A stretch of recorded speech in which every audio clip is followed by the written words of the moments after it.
Hello everyone, good evening.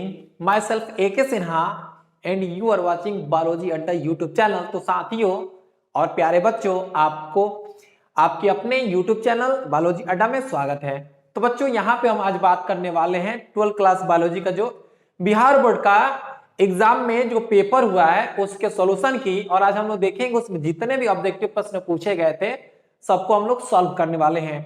और वैसे बच्चे जो अभी 12वीं एग्जाम दे दिए हैं वे मिला लेंगे कि उनका कितना मार्क्स आ रहा है। और वैसे बच्चे जो कि अगली बार यानी कि 2024 में अपना एग्जाम देंगे उनके लिए ये वीडियो बहुत बहुत महत्वपूर्ण होने वाली है, क्योंकि उनको एक आइडिया लग जाएगा कि उनका जो एग्जाम है, एग्जाम का जो प्रिपरेशन है किस हद तक करना है, ताकि उनके जो एग्जाम में प्रश्न पूछे जाए तो वे उन्हें आसानी से हल कर सके। चलिए बिना किसी देरी के हम लोग देखते हैं कि कैसे कैसे आपके एग्जाम में प्रश्न पूछे गए हैं। तो देखिएगा बच्चों, अब यहाँ पे जो एग्जाम था वो 3 घंटे 15 मिनट का था, जिसमें आपको 70 ऑब्जेक्टिव पूछे गए थे, जिसमें से आपको बताना था कितना बच्चों, 70 में से आपको बताना था 35। ठीक है, अब देखिए पहला क्वेश्चन है जो कि बहुत ही महत्वपूर्ण है। आप देखिएगा, पहला जो प्रश्न है पूछा जा रहा है बच्चों, पहला जो प्रश्न है पूछा जा रहा है कि लिम्फोसाइट किसमें उत्पन्न होता है। तो बच्चों देखिएगा, समझने का प्रयास करेंगे कि लिम्फोसाइट किसमें उत्पन्न होता है। तो समझने का देखिए, लीवर में आपके लिम्फोसाइट उत्पन्न नहीं होते हैं, लीवर में लिम्फोसाइट उत्पन्न नहीं होते हैं, इसलिए लीवर ऑप्शन में नहीं होगा, कभी भी लीवर सही नहीं होगा। अब देखिए, अब आपके पास ऑप्शन बच गया है थाइमस और ये बोन मैरो। तो बच्चों आपको बता दें कि जो टी लिम्फोसाइट है इनका जो निर्माण होता है थाइमस और ये बोन मैरो यानी कि अस्थि मज्जा में होता है। T lymphocyte originate in bone marrow and thymus. तो बच्चों इस प्रश्न का जो सही जवाब होगा वो क्या होगा, बिल्कुल ये डी होगा। यहां पर बच्चों एकदम आपको एकदम सटीक जानकारी मिलेगी, किसी ऑब्जेक्टिव में आपको कोई दिक्कत नहीं होगा, पूरी तरह यहाँ पे जो ऑब्जेक्टिव कराए जाएंगे पूरी तरह 100% करेक्ट होंगी। चलिए देखते हैं अब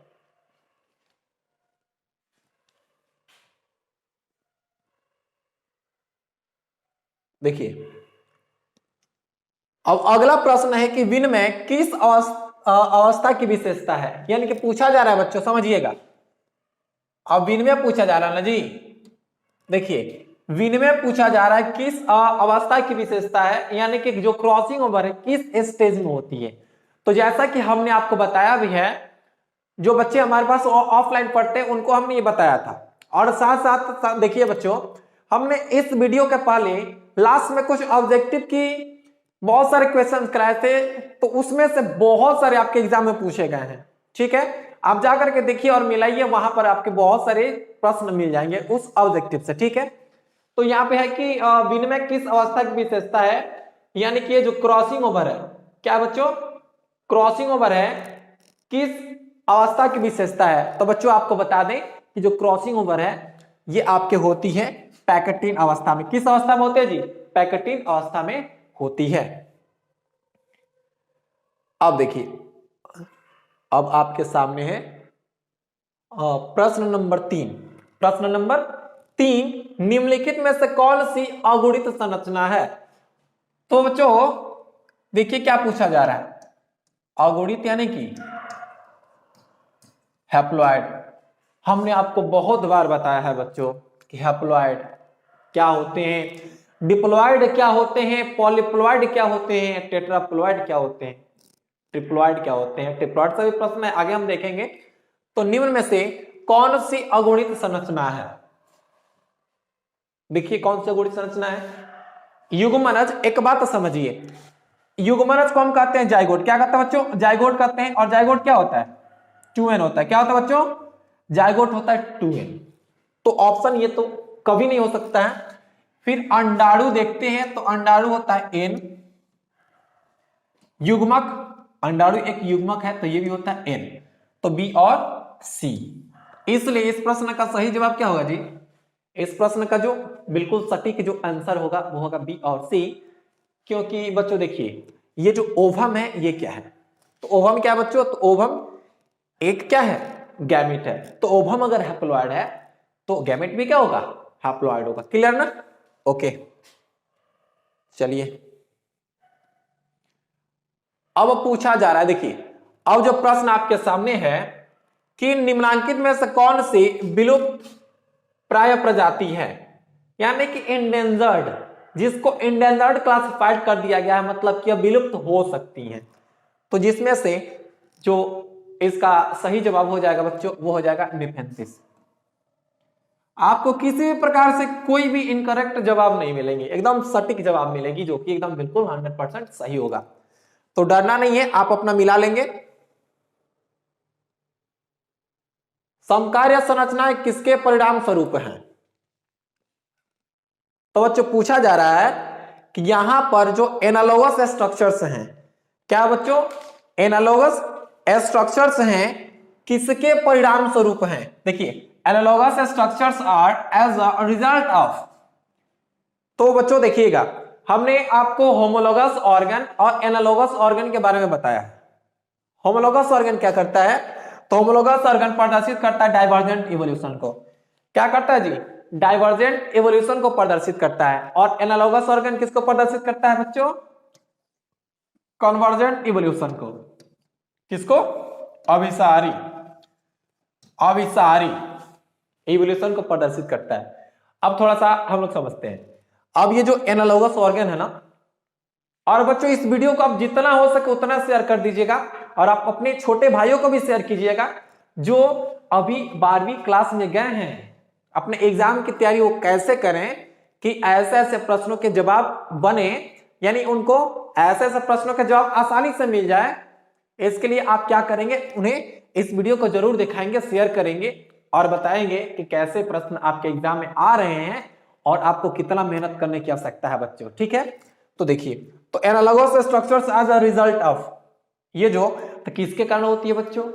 हमने तो ऑलरेडी आंसर आपको बता दिया, कन्वर्जेंट एवोल्यूशन, अभिसारी विकास। ठीक है, ओके। अब आपसे कहा जाए कि बताइए ये एनालॉगस ऑर्गन क्या होते हैं? एनालॉगस ऑर्गन क्या होते हैं, थोड़ा सा समझिए। एनालॉगस ऑर्गन पूछा जा रहा है। क्या पूछा जा रहा है बच्चों? एनालॉगस ऑर्गन पूछा जा रहा है। तो समझिएगा हमेशा कि वैसे अंग जिनके कार्य एक समान हो। देखिएगा वर्क क्या हो जी? वर्क होना चाहिए सिमिलर। वर्क कैसा होगा? सिमिलर। कार्य एक समान होना चाहिए, उत्पत्ति भले ही अलग हो। उत्पत्ति भले ही अलग हो, मतलब कि वे डेवलप भले ही अलग अलग जगहों से हुए हों, लेकिन कार्य अगर क्या है सेम है। जैसे कि तितली का पंख हो गया, अब पक्षी का पंख। देखिए दोनों क्या करते हैं? दोनों उड़ने का ही कार्य करते हैं, लेकिन देखते एक में हड्डी होता है, एक में हड्डी नहीं होता है। सिंपल सी बात है बच्चों। ठीक है, ऑन द वे हम लोग देखते हैं इसका सही जवाब क्या है? बी। आई होप कि आपको एनालॉगस ऑर्गन में समझ में आ गया होगा। जिसके कार्य सिमिलर हो, भले ही उत्पत्ति अलग हो, उसको हम क्या कहेंगे बच्चों? उसी को हम लोग बोलेंगे एनालॉगस ऑर्गन। और जो कि क्या रिप्रेजेंट करता है? कन्वर्जेंट इवोल्यूशन को। ठीक है, अब जो अगला प्रश्न आपके सामने है जावा कपी मानव की कपाल क्षमता। किसकी जी? जावा कपी मानव, यानी कि जो क्रेनियल कैपेसिटी ऑफ जावा एपमैन। देखिए जावा एपमैन की दिमाग की क्षमता क्या है? आई होप कि हमने आपको बताया है। ठीक है, तो जावा कपी के जो दिमाग की क्षमता होती है 900 क्यूबिक सेंटीमीटर। कितनी होती है बच्चों?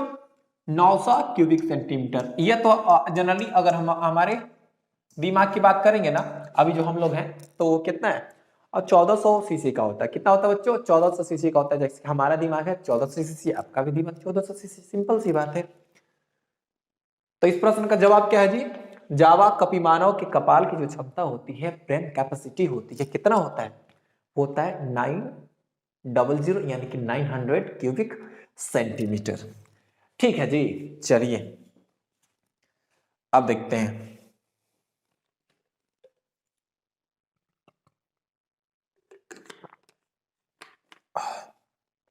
देखो बच्चों, अब नेक्स्ट प्रश्न की ओर पहुंचते हैं।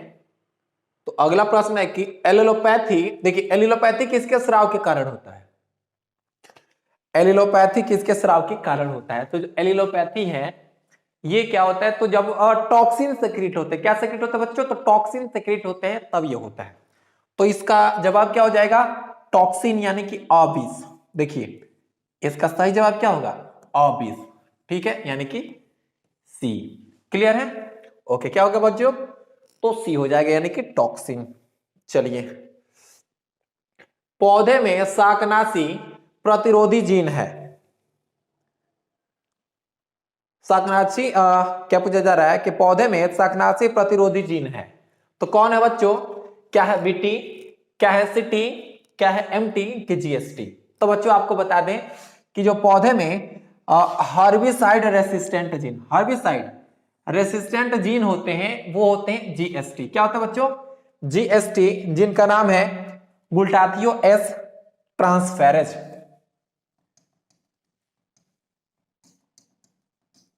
ग्लूटाथियो एस ट्रांसफेरेज।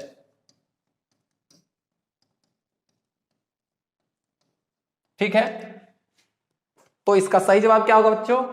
डी होगा। ओके,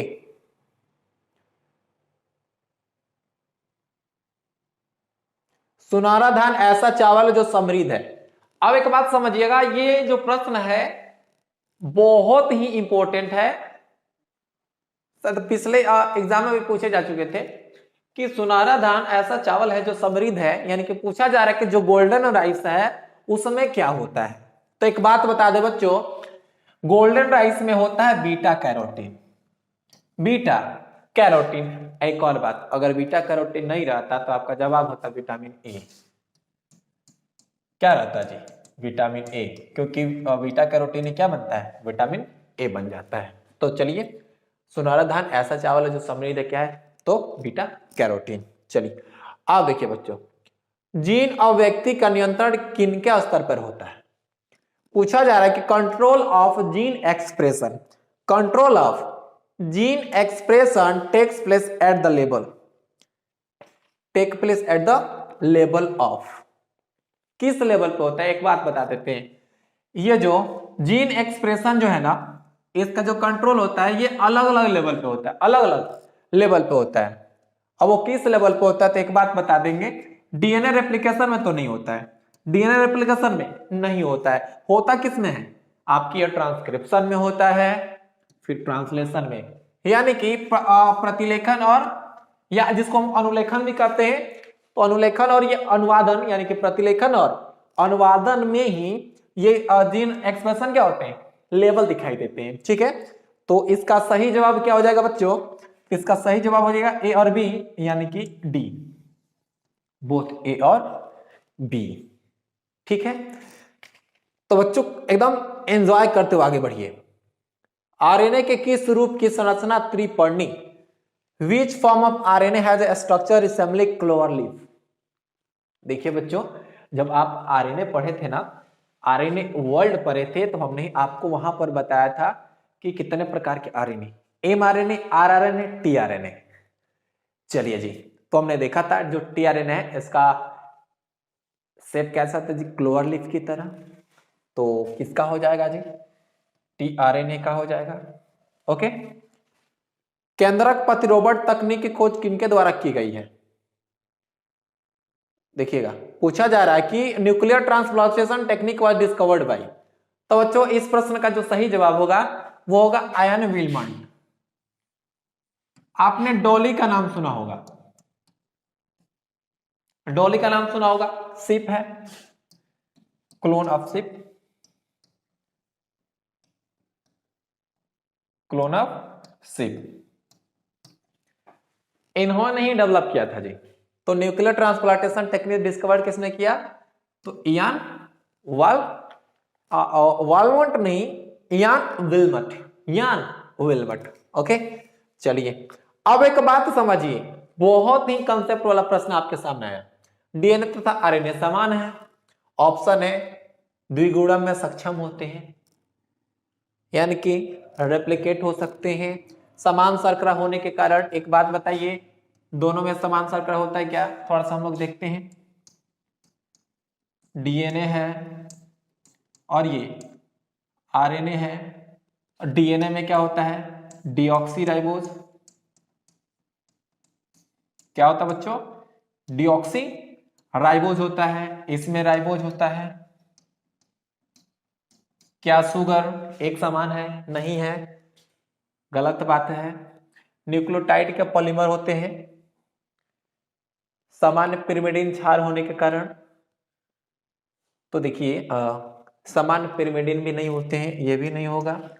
द्विगुणन में सक्षम होते हैं, यानी कि आरएनए से आरएनए बन सकता है, आरएनए से आरएनए बन सकता है। ठीक है, अब न्यूक्लियोटाइड के बहुलक होने के नाते तो सबसे जो सटीक जवाब होगा वो क्या हो जाएगा बच्चों? वो हो जाएगा द्विगुणन में सक्षम होने के कारण। ठीक है बच्चों,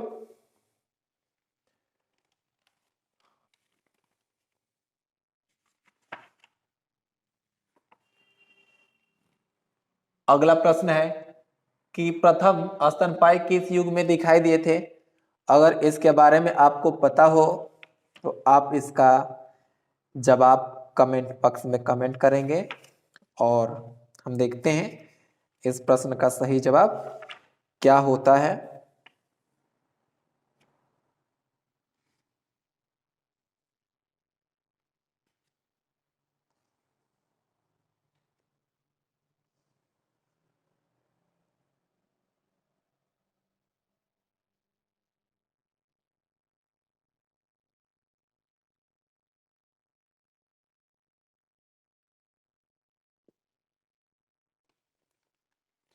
ठीक है बच्चों, क्या होगा जवाब?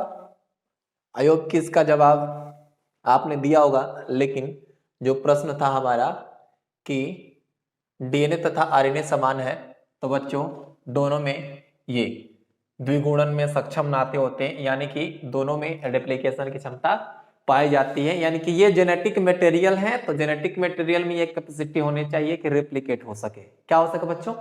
रेप्लिकेट हो सके, तो इसमें रेप्लिकेशन की क्षमता पाई जाती है। ठीक है, तो चलिए ये जवाब सही हो जाएगा। ओके, अब रहा कि प्रथम स्तनपायी, यानी कि पूछा जा रहा है कि first mammal appeared in which period of era?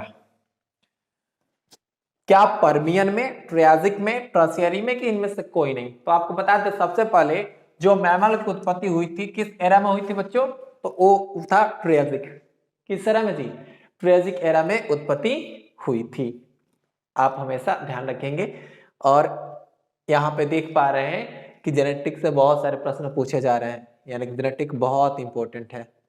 Autosomal प्राथमिक नॉन डिसेक्शन के कारण होने वाली बीमारी है। अब पूछा जा रहा है कि जो प्रश्न आपका है 15 नंबर कि ऑटोसोमल प्राथमिक नॉन डिसेक्शन के कारण होने वाला रोग है, क्या सिकल सेल एनीमिया होगा, कि क्लाइनफेल्टर सिंड्रोम होगा, कि टर्नर सिंड्रोम होगा, कि डाउन सिंड्रोम होगा? चलिए बच्चों, तो इसका जो सही जवाब होगा वो होगा डाउन सिंड्रोम। आप हमेशा याद रखेंगे। ठीक है जी, ओके। अब द्विसंकर पश्चात संकरण अनुपात क्या है? तो बहुतों ने गलत भी किया होगा, बहुतों ने सही भी किया होगा, लेकिन आप इसका सही जवाब देख लीजिएगा कि जो टेस्ट क्रॉस होता है ना, उसका जो रेशियो होता है वो होता है 1:1:1:1 होता है। किसका जी? डायहाइब्रिड क्रॉस का। ठीक है जी, तो डायहाइब्रिड क्रॉस का जो रेशियो होगा होगा 1:1:1, यानी कि 1:1:1:1। ठीक है, अब पानी में ई कोलाई, देखिए जो प्रश्न नंबर 17 है कि पानी में ई कोलाई, देखिए ई कोलाई को हम लोग कहते हैं एस्चुरिकिया कोलाई। क्या कहते हैं बच्चों? एस्चुरिकिया कोलाई। ई कोलाई की उच्च मात्रा संकेतक है। पानी में कठोरता के नहीं, बिल्कुल नहीं। जल में क्लोरीन का होना, तो देखिए जल में क्लोरीन डाला जाता है तो जल साफ होता है। ठीक है, ये नहीं होगा। औद्योगिक प्रदूषण का, इंडस्ट्रियल पोल्यूशन का, बिल्कुल नहीं होगा। अब बच गया ए, तो देखिएगा वाहित मलजल प्रदूषण का, क्योंकि देखिएगा जो मनुष्य होते हैं तो मनुष्य में एक जो बैक्टीरिया होता है जिसका नाम है ई कोलाई। क्या नाम है बच्चों? ई कोलाई जो बैक्टीरिया होता है वो हमारे जो डाइजेस्टिव सिस्टम है उसके अंदर होता है। ये बहुत ही महत्वपूर्ण बैक्टीरिया होते हैं। क्या होते हैं? बहुत ही महत्वपूर्ण बैक्टीरिया होते हैं। तो यहाँ पे जो सीवेज होगा, जो वाहित मल जल होगा, उसमें क्या होंगे? उसमें ई कोलाई होंगे। तो इस प्रश्न का सही जवाब क्या है जी? इस प्रश्न का सही जो जवाब है वो है वाहित मलजल प्रदूषण का। ठीक, ओके। अब देखिए, अब फोटोकेमिकल स्मॉग में कौन सा हमेशा उपस्थित होता है? हम ये तो जरूर बताए थे आपको, आपने पढ़ा था फोटोकेमिकल स्मॉग के बारे में, तो वहां पे बताया था बच्चों। तो देखिए, फोटोकेमिकल स्मॉग में क्या हमेशा उपस्थित होता है? तो याद रखिएगा O3। क्या होता है जी? हमेशा O3 रहता है। इस बात को आप ध्यान में रखेंगे। फिर प्रश्न है, सैनिटरी लैंडफिल को किनके विकल्प के रूप में अपनाया गया? देखिए, क्वेश्चन नंबर 19, सैनिटरी लैंडफिल को किनके विकल्प के रूप में अपनाया गया? क्या खुला जलता हुआ ढेर, कि सुपोषण, कि वाहित मलजल, कि जैव आवर्धन? तो देखिए, इस प्रश्न का जो जवाब होगा आपके सामने वो हो जाएगा ये ऑप्शन ए, यानी कि खुला जलता हुआ ढेर। क्या हो जाएगा बच्चों? खुला जलता हुआ ढेर हो जाएगा। ठीक है, ओके। अभिकर्मक जो एलिजा परीक्षण में उपयुक्त होता है, पूछा जा रहा है कि कौन सा रिएजेंट है जो कि एलिजा टेस्ट में, देखिएगा बच्चों, अब एलिजा टेस्ट एड्स की जांच करते हैं किससे? याद रखिए, एड्स की जांच किससे होती है? एलिजा टेस्ट के द्वारा। अब देखिए, एलिजा टेस्ट के बारे में ये थोड़ा सा डीपली पूछ लिया गया है कि एलिजा जब टेस्ट होता है, देखिए इसको कहते हैं एंजाइम लिंक्ड इम्यूनो सॉर्बेंट एसे। क्या कहते हैं जी? एंजाइम लिंक्ड इम्यूनो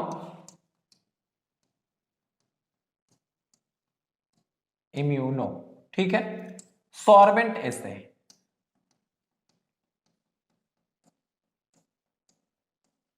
सॉर्बेंट एसे कहते हैं, इसका जो फुल फॉर्म होता है एंजाइम लिंक्ड इम्यूनो सॉर्बेंट एसे। तो इसमें थोड़ा सा डीपली पूछ लिया गया बच्चों कि जो ये एलिजा टेस्ट होता है ना, उसमें कौन सा हम लोग रिएजेंट का यूज करते हैं। चलिए हम आपको बता दें कौन सा रिएजेंट यूज करेंगे। पॉलीमरेज नहीं करेंगे। लाइगेज, देखिए पॉलीमरेज संख्या बढ़ाने के लिए डीएनए पॉलीमरेज, डीएनए रेप्लिकेशन में। लाइगेज जोड़ने के लिए होता है। एंडोन्यूक्लियस तोड़ने के लिए होता है। एक जोड़ रहा है तो एक तोड़ रहा है। ठीक है, अब है कि बी नंबर, यानी कि पेरोक्सिडेज। क्या बच्चों? पेरोक्सिडेज है। तो ये पेरोक्सिडेज ही जो है, इसका हम लोग यूज करते हैं किसमें? जो एलिजा टेस्ट होता है उसमें रिएजेंट के रूप में क्या यूज किया जाता है? तो होता है पेरोक्सिडेज। क्या होता है जी? पेरोक्सिडेज। आपका जो सही जवाब होगा पेरोक्सिडेज। आई होप कि आपको ये क्लियर है।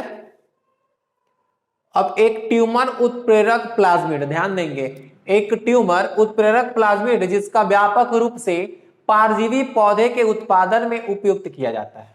देखिए, और tuber inducing plasmid widely used in the production of transgenic plant in that of, यानी कि विभिन्न प्रकार के जो ट्रांसजेनिक प्लांट होते हैं उनको डेवलप करने के लिए किस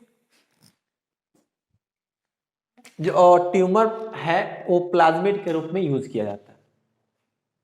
यानी कि ट्रांसजेनिक प्लांट को विकसित करने के लिए हम लोग क्या करते हैं?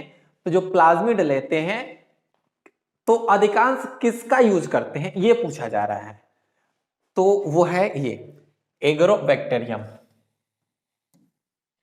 एग्रोबैक्टीरियम जो प्लाज्मिड है ना, इसको बहुत अधिक मात्रा में यूज किया जाता है। ठीक है, एक और बात बच्चों, अगर आप इस चैनल पे नए हैं तो चैनल को सब्सक्राइब कर देंगे। और हाँ, वैसे बच्चे जो इस वीडियो को देख रहे हैं और वे अपना एग्जाम 2024 में देंगे, तो उनसे हम रिक्वेस्ट कहेंगे कि आप इस चैनल से जुड़े। और क्यों जुड़े, क्या कारण है? तो बच्चों, यहां पे हम आपको पूरे कंप्लीट सिलेबस, यानी कि जो आपका 12th क्लास बायोलॉजी है ना जी, उसमें जितने भी चैप्टर्स हैं उसके सभी के सभी हम एमसीक्यू प्रॉब्लम्स कराने वाले हैं, यानी कि यहां पर बहुत सारे एमसीक्यू प्रॉब्लम्स कराएंगे। जैसा कि अगर विश्वास ना हो तो आप देखेंगे चैनल के जो कंटेंट लिस्ट है उसमें देखेंगे तो हमने अभी 2 वीडियो ऑब्जेक्टिव के कराए हैं जो कि कंटिन्यू सालों भर चलती रहेगी। तो अगर बच्चों चाहते हैं कि आपके एग्जाम की तैयारी एकदम परफेक्ट तरीके से हो और आने वाले समय में आपका एग्जाम हो और जितने भी प्रश्न हैं उसको आप फटाफट एकदम देखते देखते सॉल्व कर दो, तो आप इस चैनल से जुड़े रहेंगे और आप इसे शेयर भी करेंगे, वैसे बच्चों को शेयर करेंगे जो अपने एग्जाम में बेहतर मार्क्स लाना चाह रहे हैं। ठीक है, ओके। चलिए, तो इस प्रश्न का सही जवाब क्या हो जाएगा जी? एग्रोवेक्टेरियम हो जाएगा। अब सैटेलाइट डीएनए एक उपयोगी साधन है। Satellite DNA is a useful tool of, तो बच्चों देखिएगा इसका बहुत यूज किया जाता है फोरेंसिक लैब में। किसमें जी? फोरेंसिक लैब, यानी फोरेंसिक ये जो साइंस है ना, इसमें बहुत यूज किया जाता है। तो बताइए आप इस प्रश्न का जवाब क्या हो जाएगा? सेक्स डिटरमिनेशन में बिल्कुल नहीं, ऑर्गन कल्चर में बिल्कुल नहीं, फोरेंसिक साइंस में हाँ। तो सैटेलाइट डीएनए का यूज किस में किया जाता है? फोरेंसिक साइंस में किया जाता है। ठीक है, विविधताएं अर्धसूत्री विभाजन के दौरान उजागर होती हैं। अब देखिए, समझने का प्रयास करेंगे आप। कह रहा है कि variation appears during meiosis due to, यानी कि मियोसिस के दौरान जो विभिन्नताएं उत्पन्न होती हैं उसका क्या कारण है? तो सबसे पहले कारण यह है कि इसमें डीएनए के जो डीएनए नहीं, गुणसूत्र के जो सेगमेंट हैं उनकी अदला बदली। क्या होगा बच्चों? गुणसूत्र के जो सेगमेंट हैं, ठीक है, उनकी अदला बदली जो होती है, क्या होती है बच्चों? अदला बदली होती है, उससे विभिन्नताएं उत्पन्न होती है, यानी कि ये क्रॉसिंग ओवर। ठीक है, एक और होता है यह इंडिपेंडेंट असॉर्टमेंट। इंडिपेंडेंट असॉर्टमेंट, तो बच्चों ये लिंकेज नहीं होगा। तो इस प्रश्न का सही जवाब क्या है? तो क्रॉसिंग ओवर और इंडिपेंडेंट असॉर्टमेंट से ही विभिन्नताएं उत्पन्न होती हैं। ठीक है, तो यहां पे जवाब क्या होगा? ए और बी। आई होप कि आपने एग्जाम में यही टिक किया होगा। ठीक है, ओके। अब मानस अभयारण्य अवस्थित है, तो बच्चों हमने आपको बहुत सारे अभयारण्य के बारे में बताया था। ठीक है, तो आप देख लेंगे कि मानस अभयारण्य कहां अवस्थित है। क्या यह असम में है, कि बिहार में है, कि गुजरात में है? तो बच्चों ये जो मानस अभयारण्य है ये आपके स्थित है कहां? असम में। कहां स्थित है? असम में। जैसा कि हमने आपको बताया था कि अभयारण्य से एक प्रश्न जरूर पूछा जाएगा, जैसा कि यहां पे आप देख सकते हैं और पूछा भी गया है। चलिए अगला प्रश्न की ओर प्रस्थान करें, आगे बढ़ते हैं। अगला प्रश्न क्या है? निम्नांकित में से कौन सा प्रतिबंधन एंजाइम नहीं है? रेस्ट्रिक्शन एंजाइम नहीं है। क्या पूछा जा रहा है बच्चों? रेस्ट्रिक्शन एंजाइम नहीं है। तो एक को R1 बिल्कुल है, बम है बिल्कुल है, हैंड 3 बिल्कुल है, लेकिन ये जो होता है बच्चों पेक्टिनेस, ये किसी प्रकार से क्या है? रेस्ट्रिक्शन एंजाइम नहीं है, ये लाइसिंग एंजाइम है। कैसा बच्चों? लाइसिंग एंजाइम है, यानी कि पेक्टिन को गलाने का काम करता है। किसको गलाएगा बच्चों? पेक्टिन को। ये क्या है जी? लाइसिंग एंजाइम है।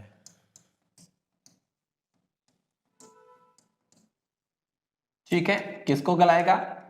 तो ये गलाएगा पेक्टिन को। ठीक है, ओके। अब पेक्टिन कहां पाया जाता है? कमेंट बॉक्स में जवाब दीजिए आप। चलिए आगे बढ़ते हैं। अनुवांशिक संशोधित फसलों का उत्पादन किया जा सकता है, यानी कि जो जेनेटिकली मॉडिफाइड क्रॉप्स हैं उन्हें किस मेथड के द्वारा, किस तरीके से हम लोग विकसित करते हैं, यही पूछा जा रहा है आपके एग्जाम में। ठीक है बच्चों, तो क्या आप उसको टिश्यू कल्चर करके आप ये जेनेटिकली मॉडिफाइड क्रॉप्स उत्पन्न कर सकते हैं? तो बिल्कुल नहीं, टिश्यू कल्चर एक्चुअली अलैंगिक प्रजनन का माध्यम है। ठीक है, तो आपका ये नहीं होगा, ये जवाब बिल्कुल नहीं होगा। फिर पार प्रजनन यानी क्रॉस ब्रीडिंग के द्वारा, नहीं ये भी नहीं होगा। पुनर्योज डीएनए टेक्नोलॉजी, पुनर्योज डीएनए टेक्नोलॉजी यानी कि रिकॉम्बिनेंट डीएनए टेक्नोलॉजी पूछा जा रहा है। तो बच्चों हाँ, आप जो बायोटेक का चैप्टर है ना, रिकॉम्बिनेंट डीएनए टेक्नोलॉजी, उसमें हिस्से हैं, उससे ही द्वारा हम क्या कर सकते हैं, तो जीएम देखिए जेनेटिकली मॉडिफाइड क्रॉप्स को डेवलप कर सकते हैं, जेनेटिकली मॉडिफाइड क्रॉप्स को डेवलप कर सकते हैं। जैसे कि एक टमाटर जैसे कि फ्लेवर सेवर, उसको जेनेटिकली मॉडिफाइड फसल ही है। तो ये क्या है, तो genetically modified crops can be produced by, किसके द्वारा उत्पन्न कर सकते हैं जी, रिकॉम्बिनेंट डीएनए टेक्नोलॉजी के द्वारा। किसके द्वारा, रिकॉम्बिनेंट डीएनए टेक्नोलॉजी के द्वारा। बच्चों अगर हम अपने दिल की बात बोले ना, तो ये जो प्रश्न देख करके हमारे दिल में बहुत खुशी हुई, क्योंकि यहाँ पे प्रश्न वही आए हैं जो कि हमने बच्चों को बताया है कि बच्चों ये प्रश्न आप कर लेंगे तो आपके क्या हो जाएंगे, तो आपके एग्जाम में प्रश्न बनेंगे, और वैसे ही हुआ है। तो बच्चों आप भी चाहते हैं कि आपके एग्जाम में भी वैसे ही हो जैसे कि हमारे बच्चों में हुआ है, जो कि हमसे पढ़े हुए थे। तो आप इस चैनल पे जुड़िए। एक्चुअली हमारे ऑफलाइन भी क्लासेस चलती हैं, ऑनलाइन भी क्लासेस चलती हैं। यहाँ पर जो ऑनलाइन क्लासेस हो रही हैं, यहाँ पे हम आपके पूरे एमसीक्यू की बात करेंगे बच्चों, और साथ ही साथ देखिएगा एमसीक्यू तो होगा ही, पूरे चैप्टर का एमसीक्यू होगा, आपको डीपीपी यानी कि डेली प्रैक्टिस पेपर भी प्रोवाइड किए जाएंगे, और बहुत सारे आपके प्रीवियस, देखिए प्रीवियस ईयर जो एग्जाम हुए हैं प्रीवियस ईयर में, उनके सभी प्रश्नों को हम लोग क्या करेंगे, तो यहाँ पे एक एक करके हल करेंगे। यानी कि आपको शॉर्ट नोट्स भी प्रोवाइड किए जाएंगे, वीडियो सॉल्यूशंस भी होंगे डीपीपी के, और आप देखेंगे तो आप देखिएगा वन शॉट वीडियोस भी मिलेंगे। जब आपका एग्जाम नजदीक होगा तो वहां पे आपको वन शॉट रिवीजन क्लास भी चलाए जाएंगे, और अगर आपको डाउट होगा आप कमेंट बॉक्स में कमेंट कीजिएगा, हम उसका सॉल्यूशन नेक्स्ट वीडियो में आपको बताएंगे। ठीक है बच्चों, चलिए तो यहाँ पे हम लोग अगले प्रश्न की ओर पहुंचते हैं, और प्याज में वेजिटेटिव रिप्रोडक्शन होता है। चलिए जी, प्याज में वेजिटेटिव रिप्रोडक्शन होता है। तो बच्चों प्याज में देखिए, प्याज क्या है, प्याज, ठीक है, नॉट कि ब्याज। प्याज में जो वेजिटेटिव रिप्रोडक्शन होता है ना, तने के द्वारा होता है। किसके द्वारा, तने के द्वारा। ये तना ही है। प्याज क्या है, जैसे आलू है ना, आलू ट्यूबर, सोलेनम ट्यूबरोसम, आलू एक तना है, प्याज भी एक तना है। तो ये कंडेंस सूट होता है। क्या होता है बच्चों, ये एक प्रकार से कहे तो ये कंडेंस सूट होता है, संकुचित तना होता है, जिसको हम लोग कहते हैं क्या, जिसको हम लोग बोलते हैं बल्ब। क्या बोलते हैं जी, बल्ब बोलते हैं। तो यहां पर जो आप देख रहे हैं कि प्याज में प्रवर्धन होता है, किसके द्वारा होता है जी, तो बल्ब के द्वारा होता है। किसके द्वारा, बल्ब के द्वारा। आप याद रखिएगा हमेशा, राइजोम के द्वारा, पत्तियों के द्वारा, बीज के द्वारा, ये तीनों में से कोई नहीं होगा, आपका क्या होगा, बल्ब के द्वारा होगा। और ये प्रश्न आप इसी चैनल पर पढ़े हुए प्लेलिस्ट में देख सकते हैं, जहां पे हमने जो रिप्रोडक्शन इन ऑर्गेनिज्म चैप्टर कराया है, उसमें इस ऑब्जेक्टिव को हमने कराया है बिल्कुल, जिसमें से आपके बहुत सारे प्रश्न आए गए हैं। अब हिमोकोरियल अपना निम्नलिखित किस में पाया जाता है, तो ध्यान रखिएगा, बिल्ली, कुत्ता, घोड़ा, इन सभी में हिमोकोरियल प्लासेंटा होता नहीं है। ठीक है, नेक्स्ट टाइम हम बात करेंगे, तो यहाँ पे हम आपको जब प्लासेंटा की बात आएगी तो एक डिटेल वीडियो बता देंगे आपको प्लासेंटा के रूप में, कि प्लासेंटा कितने प्रकार के होते हैं, क्या होता है प्लासेंटा, प्लासेंटा का निर्माण कब होता है। लेकिन फिलहाल यहाँ पे हम लोग सॉल्यूशन देख रहे हैं, तो यहाँ पे पूरी तरह तो एक्सप्लेन नहीं कर सकते हैं, लेकिन एक बात जानिए, प्लासेंटा क्या होता है, तो प्लासेंटा माँ और शिशु के बीच का कनेक्शन होता है। यानी कि माँ और शिशु के बीच में यही एक कनेक्शन है, या कह सकते हैं कि तार है, जिससे क्या होता है कि माँ और जो शिशु एक दूसरे से कनेक्ट रहते हैं। यानी कि विभिन्न प्रकार के पोषक तत्व पहुंचना, उत्सर्जित पदार्थ का फिर से एलिमिनेट होना, सब किसके द्वारा होता है, तो प्लासेंटा के द्वारा ही होता है। ठीक है जी, तो यहाँ पे है, तो हिमोकोरियल प्लासेंटा किस में होता है, हिमोकोरियल प्लासेंटा होता है मनुष्य में। ठीक है जी, निम्नलिखित में से कौन सा एक व्यवस्थित कीटनाशक है। अब पूछा जा रहा है कि which one is the following is the systematic pesticides. Not इंसेक्टिस pesticides नहीं बच्चों, सिस्टमेटिक इंसेक्टिसाइड्स कौन है? क्या पूछा जा रहा है बच्चों कि निम्न में से कौन एक सिस्टमेटिक पेस्टिसाइड्स है? कौन है जी सिस्टमेटिक पेस्टिसाइड्स? आप बताइए। एंड्रीन है क्या? ना जी ना, बिल्कुल नहीं है। मलाथियन है? बिल्कुल नहीं है। पराथियन है? बिल्कुल नहीं है। तो क्या है बच्चों? वो है फ्यूराडन। समझे कि ना समझे? समझिए, सिस्टमेटिक इंसेक्टिसाइड क्या है? चारों ऑप्शन में जो सिस्टमेटिक इंसेक्टिसाइड्स है क्या है? तो बच्चों वो है फ्यूराडोन।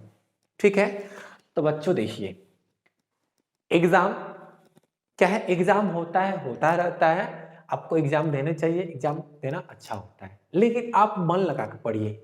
ठीक है बच्चों, अगर आप चाहते हैं ना कि आपका जो जीवन है वो सफल हो जाए, देखिए भगवान ने हमें इस पृथ्वी पर भेजा क्यों? क्यों भेजा है आपको भी पता होगा। क्या ऐसे ही रहने के लिए? नहीं, बिल्कुल नहीं। भगवान ने इस पृथ्वी पर हमें भेजा है कि आप आए हैं पृथ्वी पर तो कुछ बेहतर करें, कुछ बेहतर करके जाएं, समाज के लिए कुछ बेहतर करें। तो बच्चों आप क्या करेंगे? तो अगर आपके अंदर जिज्ञासा है तो आप एक अच्छे डॉक्टर बनिए। ठीक है, और डॉक्टर बन के आप लोगों की क्या कीजिए? सेवा कीजिए। तो बच्चों इसी चैनल पे हम आपको नीट लेवल के ऑब्जेक्टिव प्रश्नों की प्रैक्टिस भी कराएंगे। ठीक है, और कुछ बार हम लोग यहाँ पे नीट लेवल के कोर्सेज भी देखेंगे, यानी कि यहाँ पे हम लोग नीट और आपके 11th-12th के बहुत सारे यानी कि जो कंसेप्ट है उसको हम लोग देखेंगे, ताकि आपके एग्जाम में क्या मिले? तो आपकी सुगमता मिले और आप अच्छे अच्छे मार्क्स लाएं। तो बच्चों यहाँ पे पूछा गया था क्या? सिस्टमेटिक इंसेक्टिसाइड कौन है? तो है फ्यूराडन, याद रखिएगा। ग्लूकोज को अल्कोहल में बदलने वाला एंजाइम। तो बच्चों आपने फर्मेंटेशन किण्वन, हाँ आपने किण्वन का नाम तो सुना होगा। किण्वन का नाम सुना है ना जी? या चलो सुनो, शराब का नाम सुना ना, एल्कोहल का। तो बच्चों एल्कोहल ही बनता है। क्या बनता है जी? एल्कोहल ही बनता है, शराब ही बनता है। किसके द्वारा? किण्वन के द्वारा। जिसमें क्या होता है, जो कार्बोहाइड्रेट है, ग्लूकोज है, ये कन्वर्ट होता है किसमें? टूटता है। ठीक है, अवायवीय शोषण होता है, टूटता है, तो इथाइल अल्कोहल बनता है। अब यह जो प्रक्रिया है किस एंजाइम की उपस्थिति में होता है, यही तो पूछा जा रहा है। तो देखिए जो ये इन्वर्टेज होता है ना, ये कार्बोहाइड्रेट को ग्लूकोज और फ्रुक्टोज में तोड़ता है, लेकिन ये जो जाइमेज है ना, ये ग्लूकोज को किस में बदलता है? एल्कोहल में बदलता है। तो सही जवाब क्या होगा जी? तो इसका जो सही जवाब होगा वो होगा जाइमेज। क्या होगा बच्चों? सही जवाब क्या होगा? जाइमेज होगा। क्लियर? आप याद रखिए। अब देखिए बहुत ही महत्वपूर्ण है और बहुत ही कहे तो बहुत ही आसान सा सवाल, बहुत ही प्यारा प्यारा सवाल आपके सामने है कि अपशिष्ट जल के बीओडी का अनुमान किन की मात्रा को माप कर लगाया जाता है? अब देखिए बीओडी, बायोलॉजिकल ऑक्सीजन डिमांड। मान लेते हैं कि जैसे कि पानी है, उसमें पदार्थ है, तो उनको तोड़ने में देखिएगा, अपघटित करने में जो ऑक्सीजन लगता है, या मान लेते हैं कि अपशिष्ट हैं, उनको तोड़ने में, या अशुद्धियां हैं उनको तोड़ने में जो आपको क्या लगता है? ऑक्सीजन खपत होती है। आपको नहीं, तो तोड़ने में जितने ऑक्सीजन की जो खपत होती है ना बच्चों, उसी को हम लोग कहते हैं BOD, biological oxygen demand. BOD का भी फुल फॉर्म आपके एग्जाम में पूछा जा सकता है, एकदम ध्यान से देखेंगे आप। बायोलॉजिकल, बायो, क्या बात है,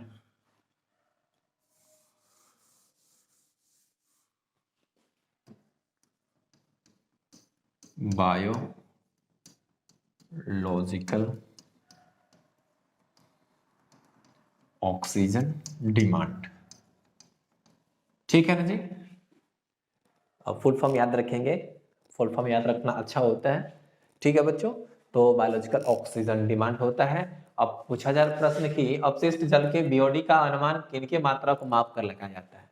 तो अभी हमने बताया ना जी, ऑक्सीजन के खपत होता है, उसी की मात्रा को माप लेंगे तो आपको पता चल जाएगा। ठीक है, तो यहाँ पे जैव निम्नकणीय कार्बनिक पदार्थ नहीं, कुल जैविक ऑक्सीजन की खपत यानी कि ऑक्सीजन कंजप्शन सॉरी, देखिए बच्चों ऑक्सीजन कंजप्शन हो जाएगा। देखिए थोड़ा सा इंग्लिश में देख लेते हैं। BOD of waste water is estimated by the measuring of BOD. Clear है ना जी? किसका? तो ऑक्सीजन कंजप्शन यानी कि कितना ऑक्सीजन की खपत हो रही है। ठीक है, अब पूछा जा रहा है कि मेमोरी सेल का निर्माण किससे होता है? B lymphocyte, T lymphocyte, B lymphocyte, T lymphocyte. तो बच्चों ये जो लिम्फोसाइट ही है ना, लिम्फोसाइट ही है, तो पूछा क्या जा रहा है? तो पूछा यही जा रहा है ना कि ये मेमोरी कोशिका का निर्माण किनसे होता है? तो क्या मोनोसाइट से होता है कि इओसिनोफिल से होता है कि न्यूट्रोफिल से होता है? तो ये तो नहीं होंगे, ना ही ये तीनों नहीं होंगे, तो ऑप्शन क्या हो जाएगा? लिम्फोसाइट हो जाएगा। क्या हो जाएगा बच्चों? लिम्फोसाइट हो जाएगा। क्लियर है? चलिए अब हम लोग देखते हैं, 32 तो हो गए। तो बच्चों डिमोटिवेट नहीं होना है। देखिए डिमोटिवेट नहीं होना, अगर आपके प्रश्न गलती हो रहे हैं ना तो इससे डिमोटिवेट नहीं होना है, क्योंकि एक आपका पेपर का टुकड़ा आपके जो अंदर नॉलेज है उसको डिफाइन नहीं करता है बच्चों, कभी भी डिफाइन नहीं करता है। अब ऐसा नहीं है कि आप 550, देखिए 500 का है आप 499 ला लिए तभी आप जानकार हैं, ऐसा नहीं है। कुछ ऐसी भी परिस्थितियां आ जाती हैं, मान लेते हैं आपका दिमाग सही नहीं रहे, कहने का मतलब कि आप एग्जाम देने गए, आप बहुत ब्रिलियंट हैं, लेकिन उस वक्त क्या हुआ, थोड़ा सा नर्वस हो गए, आपको याद होते हुए प्रश्न गलती कर दी। तो ये डिफाइन नहीं करता है। डिफाइन क्या करता है बच्चों कि आप किसी कंपटीशन के एग्जाम में बैठिए, उस कंपटीशन के एग्जाम को क्रैक कीजिए। देखिए बहुत सारे आपको लाइव एग्जांपल्स मिल जाएंगे, कुछ ऐसे भी बच्चे हैं जो कि आपके इंटरमीडिएट बोर्ड में 350 मार्क्स लाए हैं, ठीक है, और इसी के बगल वाला है वो 450 मार्क्स लाया है। लेकिन दोनों को अगर हम कंपटीशन में बैठा दिए, लेकिन देखिए जो 350 लाया है बहुत तेज है, जो 450 वाला उसका मार्क्स आ गया है, लेकिन जब कंपटीशन में बैठाया गया ना हुआ यही कि 350 वाला बाजी मार लिया, क्योंकि उसने कंसेप्ट को समझा था, उसने नंबर पे ध्यान नहीं दिया था, उसने कंसेप्ट को समझा था और उसने अच्छे से पढ़ाई की थी। तो बच्चों ये मार्क्स है आपकी, जो होता है ना एबिलिटी को डिफाइन नहीं करता है, तो डिमोटिवेट नहीं होना है। आगे भी बहुत सारे एग्जाम है, कॉम्पिटिटिव एग्जाम है, उनको आप देंगे। क्लियर है? अब मेमोरी सेल कहां बनता है? लिम्फोसाइट्स जान चुके हैं। निम्नलिखित में से कौन सी आनुवंशिक बीमारी नहीं है? जेनेटिक डिसऑर्डर नहीं है। तो बच्चों जेनेटिक डिसऑर्डर के बारे में हमने आपको बताया भी है, ठीक है। तो देखिए सिस्टिक फाइब्रोसिस ये भी जेनेटिक डिसऑर्डर है, ये भी है, हीमोफीलिया भी है, थैलेसीमिया जैसे बीटा थैलेसीमिया होता है। तो ये क्या है? तीनों है, ये तीनों, ठीक है, ये तीनों क्या है? तो जेनेटिक डिसऑर्डर है, तीनों जेनेटिक डिसऑर्डर है। लेकिन ये जो क्रेटेनिज्म है, क्या बच्चों, ये जो क्रेटेनिज्म है ये जेनेटिक डिसऑर्डर नहीं है। प्रोटीन डेफिशिएंसी नहीं, क्रेटेनिज्म एक बीमारी है, बट जानिए आपकी ये आनुवंशिक बीमारी नहीं है। ओके, तो इसका जवाब क्या हो जाएगा? क्रेटेनिज्म हो जाएगा। निम्नलिखित में से किस समूह में अगुणित पादप शरीर होता है? एंजियोस्पर्म में क्या हैप्लॉइड होते हैं? नहीं हैप्लॉइड नहीं होगा। अगुणित पूछा जा रहा है ना जी, हैप्लॉइड बॉडी पूछा जा रहा है, हैप्लॉइड प्लांट बॉडी पूछा जा रहा है, तो नहीं होगा। क्या जिम्नोस्पर्म होगा? नहीं। टेरिडोफाइट? नहीं। क्या होगा बच्चों? तो इसका जो जवाब हो जाएगा ना ये ब्रायोफाइट्स हो जाएंगे। क्या हो जाएगा जी? ब्रायोफाइट्स हो जाएंगे। और कुछ एल्गे भी होती हैं जो कि हैप्लॉइड होती है, लेकिन ऑप्शन के हिसाब से हमको जवाब देना है, तो जवाब क्या हो जाएगा? ये ब्रायोफाइट्स हो जाएंगे। क्लियर है ना जी?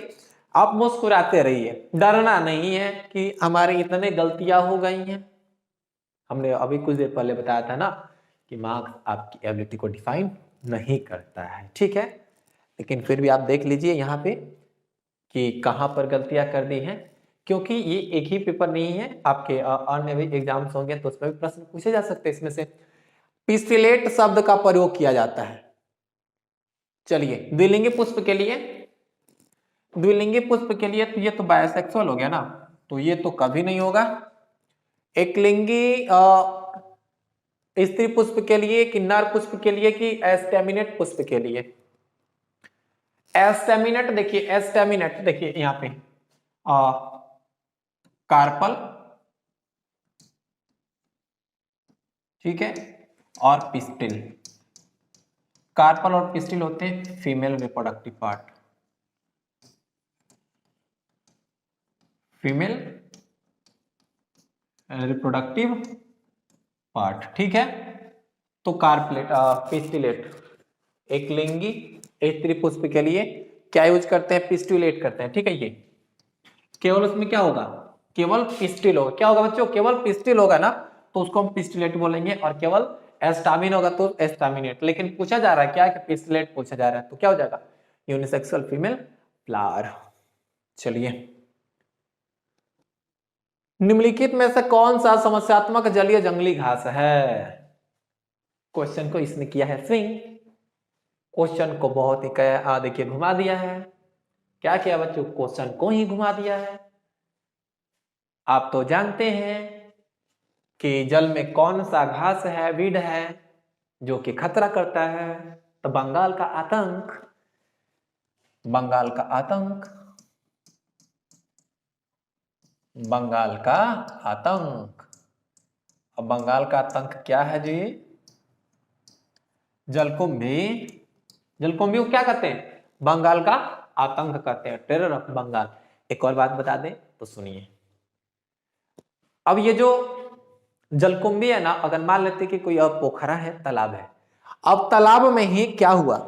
अब तालाब में हुआ यही कि उसमें आपने जलकुंभी तो लगा दिया, तो देखेंगे कुछ वक्त बाद क्या होंगे, तो इनकी संख्या इतनी बढ़ी ना, पूरा आपका तालाब भर गया। अब इसका असर यही हुआ ना कि जो रुका हुआ पानी है उसमें से ऑक्सीजन को ही खींच लेता है, इसलिए हानिकारक का समस्या उत्पन्न करने वाला है। ऑक्सीजन को खींच लेता है, और जब ऑक्सीजन को खींच लेगा तो क्या होगा बच्चों? उसमें जो मछलियां हैं वो हो जाएंगी डेथ, उनकी मृत्यु हो जाएगी। तो इसका सही जवाब क्या होगा? जलकुंभी, वाटर हाइसिंथिया इकॉर्निया, ठीक है, ओके। बूंद संक्रमण ड्रॉपलेट। आप देखिए ड्रॉपलेट यानी जैसे होता है क्या है, जैसे हम लोग खांसते हैं ना, तो हमारे माउथ से छोटे छोटे बूंदे निकलती हैं, उनको बोलते हैं ड्रॉपलेट्स। क्या बोलते हैं? बूंदे निकलते हैं, उनको ड्रॉपलेट्स बोलते हैं। अब देखिए, जैसे कि टीबी वाला पेशेंट होता है ना, वो खांसता है तो उसके मुंह से भी ड्रॉपलेट्स निकलते हैं। एक निमोनिया वाला व्यक्ति होता है ना, वो भी खांसता है तो उससे मुंह से ड्रॉपलेट्स निकलते हैं। अब उसी ड्रॉपलेट्स में क्या होते हैं? तो उस बीमारी के रोगजनक होते हैं, यानी कि पैथोजन होते हैं। और क्या होते हैं? अगर आप उसके संपर्क में आ जाते हैं ना, तो होता यही है कि आपको भी वो बीमारी हो जाती है और आप भी उस बीमारी से संक्रमित हो जाते हैं। तो प्रश्न पूछे जा रहा है कि ड्रॉपलेट डिजीज यानी कि कितने होता है, ड्रॉपलेट इन्फेक्शन कितना होता है? तो क्या सिफिलिस? नहीं, सेक्सुअल ट्रांसमिटेड डिजीज है। क्या टिसनस? नहीं। क्या टाइफाइड? नहीं। तो निमोनिया, जैसे कि बताया था, निमोनिया हो गया, फिर ये टीबी हो गया, तो इसका जवाब क्या हो जाएगा? ये निमोनिया लंग्स से संबंधित बीमारी है जी, लंग से संबंधित बीमारी है। अब इको आर1 एस्चुरिकिया कोलाई से निकाला गया एक रेस्ट्रिक्शन इंडोन्यूक्लियस है। क्या बच्चों? रेस्ट्रिक्शन इंडोन्यूक्लियस है, और कह रहा है कि किससे काटता है? पैलिंड्रोम सीक्वेंस को काटता, बस इतना जानिए। जो रेस्ट्रिक्शन इंडोन्यूक्लियस होते हैं वो पैलिंड्रोम सीक्वेंस को काटते हैं। अब पैलिंड्रोम सीक्वेंस क्या होते हैं? तो 6 डिजिट के होते हैं। कितने जी? 6 डिजिट, 6 वर्ड वाले होते हैं, जिनको अगर हम सीधा भी पढ़ें तो सेम होगा, उल्टा भी पढ़ें तो सेम होगा। तो चलिए हम लोग देख लेते हैं सीधा उल्टा कौन है। तो देखिए ये काटता किसे है? तो GAA-TTC, ये किसको काटता है जी? ये इसको काटता है, GAA-TTC को ही काटता है। किसने? देखिए इधर इसमें काटेगा, इसमें इधर काट देगा, GAA-TTC। तो यहाँ पे जो इको आर1 है, एंजाइम DNA के किस अनुक्रम को काटता है जी? तो GAA-TTC। क्लियर ना? आप याद रखिए। चलिए, ऑर्थोट्रोपस विजांड किस में पाया जाता है? क्या सोलेनम निग्रम में? पाइपर निग्रम में होता है? ये सोलेनम निग्रम में नहीं होता है। हालेंथ एनोस में नहीं, इसमें भी नहीं होता है। क्या पायसम सटाइबम, पायसम सटाइबम यानी कि मटन की बात की जा रही है बच्चों, तो मटर में भी नहीं होता है। तो होता किसमें है, पॉलीगोनम में होता है। किसमें होता है जी, ऑर्थोट्रोपस यानी कि जिसको हम लोग एट्रोपस भी कहते हैं। इसको क्या कहते हैं हम लोग, एट्रोपस भी कहते हैं। जैसा कि हमने आपको बच्चों देखिए, हमने आपको 6 प्रकार के ओव्यूल के बारे में बताया था, जिसमें से एक है ये ऑर्थोट्रोपस है, या जिसको हम लोग एट्रोपस ओव्यूल भी कहते हैं। एकदम सीधा होता है। ठीक है जी, क्या होता है, सीधा होता है। तो जवाब क्या है, पॉलीगोनम। ओके, चलिए। शुक्राणु का संचलन, movement of sperm is done by, चलो बता दो। मूवमेंट ऑफ स्पर्म कैसे मूवमेंट करेगा, जो शुक्राणु है वो कैसे मूव करेगा, क्या रहेगा तो मूव करेगा, क्या एक्सोसोम रहेगा तो मूव करेगा। देखो जी, ये रहा स्पर्म,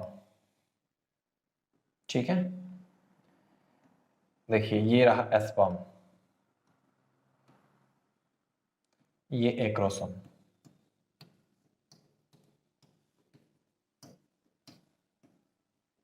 एक्रोसोम, ठीक है, न्यूक्लियस, ये मिडिल पेस है, ये मिडिल पेस है, ये पूंछ है, ये एक्रोसोम है, और ये इसका हेड है।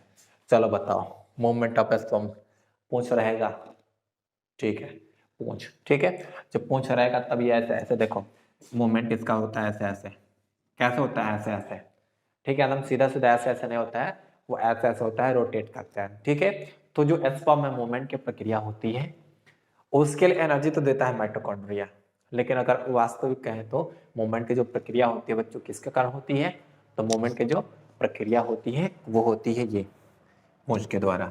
अगर पूंछ नहीं रहता है ना तो तैर नहीं सकता है, पूंछ नहीं रहता तो तैर नहीं सकता है, ठीक है। तो जवाब क्या हो जाएगा, टेल हो जाएगा। निम्नलिखित में से किसमें रंध्र तथा जड़ों का अभाव रहता है, ना ही रंध्र पाए जाते हैं ना ही जड़ पाए जाते हैं। जलकुंभी, मार्सोलिया, ड्रेसिना, याद रखिएगा, हाइड्रिला में रंध्र नहीं पाए जाते हैं और ना ही जड़ पाए जाते हैं, ठीक है जी। क्या हो जाएगा बच्चों, इसका जवाब हो जाएगा हाइड्रिला। ओके,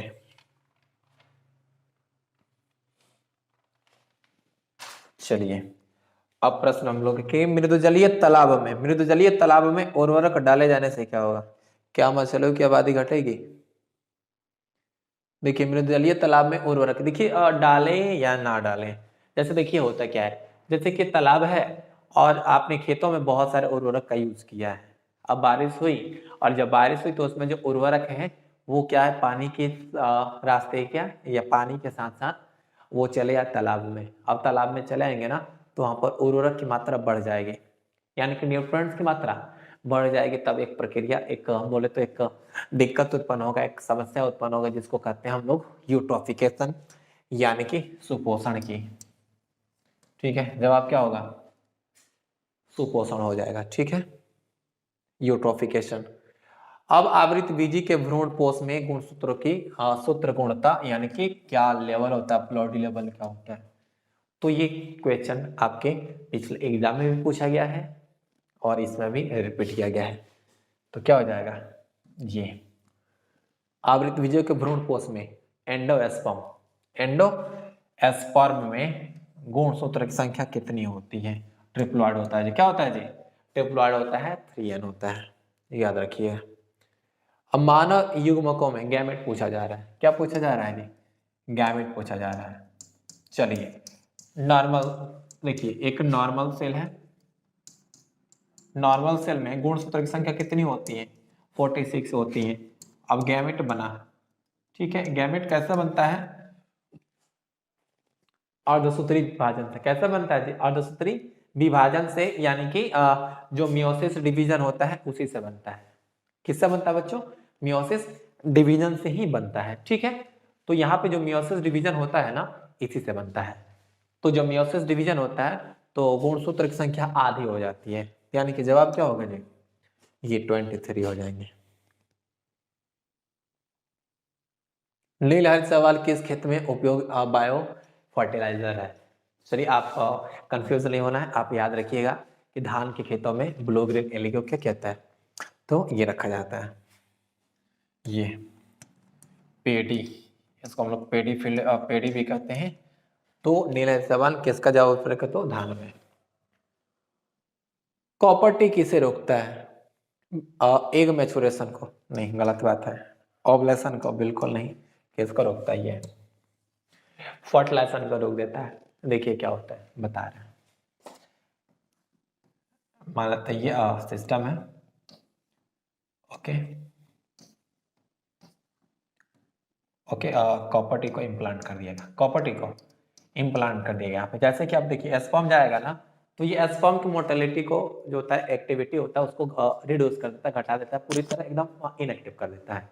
और जब स्पर्म अंदर जाएगा नहीं तो निषेचन होगा ही नहीं। तो ये किसको प्रिवेंट करता है? फर्टिलाइजेशन को प्रिवेंट करता है, क्योंकि कॉपर टी क्या करता है, तो एक आयन रिलीजिंग कॉन्ट्रासेप्टिव है। जवाब क्या होगा? फर्टिलाइजेशन। रिटोवायरस इनमें से किस बीमारी का रोगजनक है? फाइलेरिया बैक्टीरिया से होता है, ठीक है जी, बैक्टीरिया से होता है।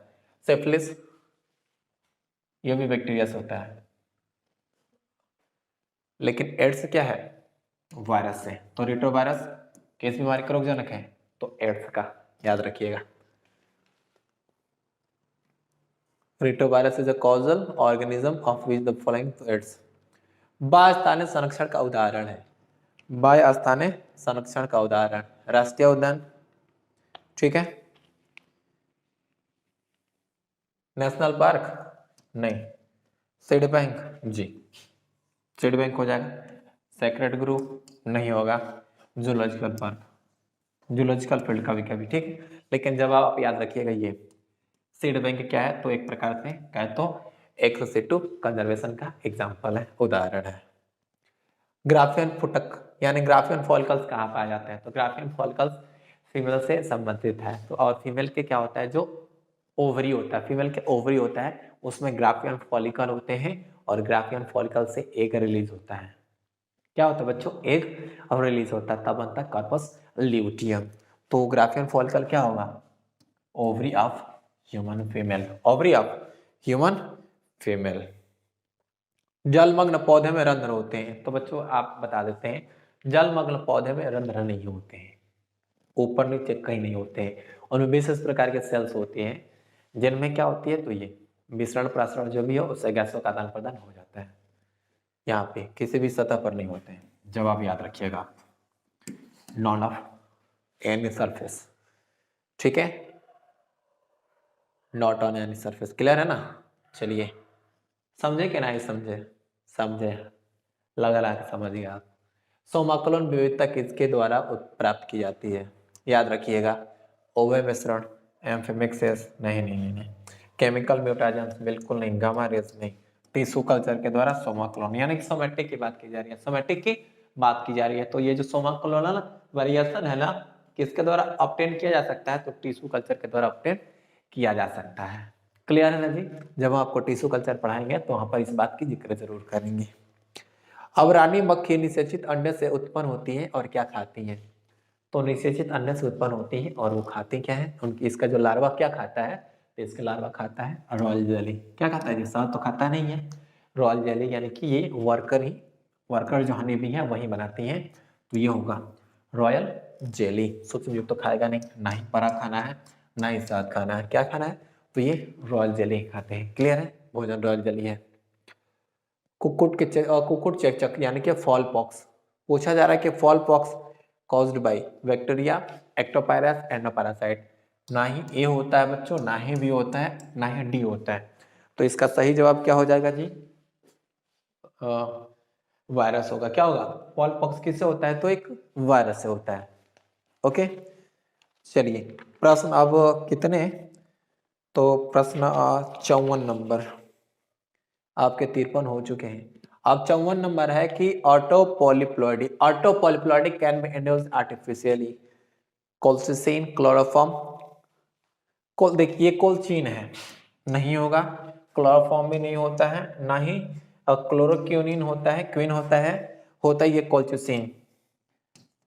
कोल्चिसिन होता है, कोल्चिसिन जो ये केमिकल है, इसका यूज करके ये जो पॉलीप्लॉइडी होता है या ऑटो पॉलीप्लॉइडी होता है उसको इंड्यूस किया जा सकता है, मतलब कि आर्टिफिशियली डेवलप किया जा सकता है। तो याद रखिएगा कि ऑटो पॉलीप्लॉइडी किसके द्वारा? कोल्चिसिन। हमने ऑब्जेक्टिव में कराया था इसको। भोजन की विषाक्तता किन के कारण होती है? राइजोबियम नहीं, लैक्टोबैसिलस नहीं, एजोवेक्टर नहीं। तो बच्चों ना ही ये राइजोबियम से होता है, ना ही एजोवेक्टर से होता है, ना ही लैक्टोबैसिलस से होता है। लैक्टोबैसिलस तो आपके दही में होता है तो खराब कहाँ करते हैं। राइजोबियम क्या होता है? तो राइजोबियम आपके खाना में तो आता नहीं है, तब किस में आएगा जी? ये कोलोस्ट्रिडियम। कोलोस्ट्रिडियम जो है ना वो क्या उत्पन्न कर देता है? फूड पॉइजनिंग के लिए रिस्पॉन्सिबल होता है। फूड पॉइजनिंग जो होती है उसके लिए क्या रिस्पॉन्सिबल होता है? ये कोलोस्ट्रिडियम। ठीक है, ओके जी।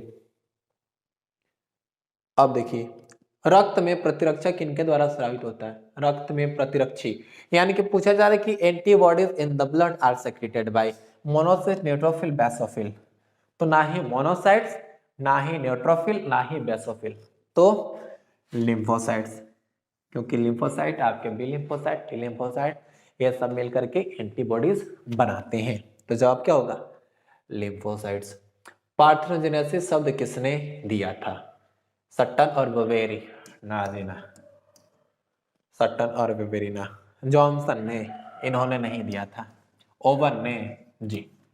तो पार्थेनोजेनेसिस शब्द अनिषेक जनन, पार्थेनोजेनेसिस यानी कि अनिषेक जनन, यानी कि अनफर्टिलाइज्ड एग से जीव डेवलप होना, क्या कहलाता है? पार्थेनोजेनेसिस।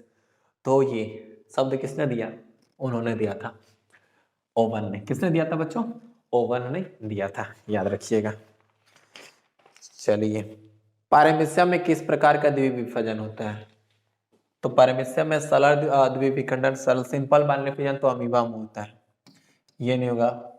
यूग्लिना में लॉन्गिट्यूडनल होता है, ऑब्लिक सेराटियम में होता है, ट्रांसवर्स होता है। पारमेसियम में कौन सा द्विविखंडन होगा जी? ये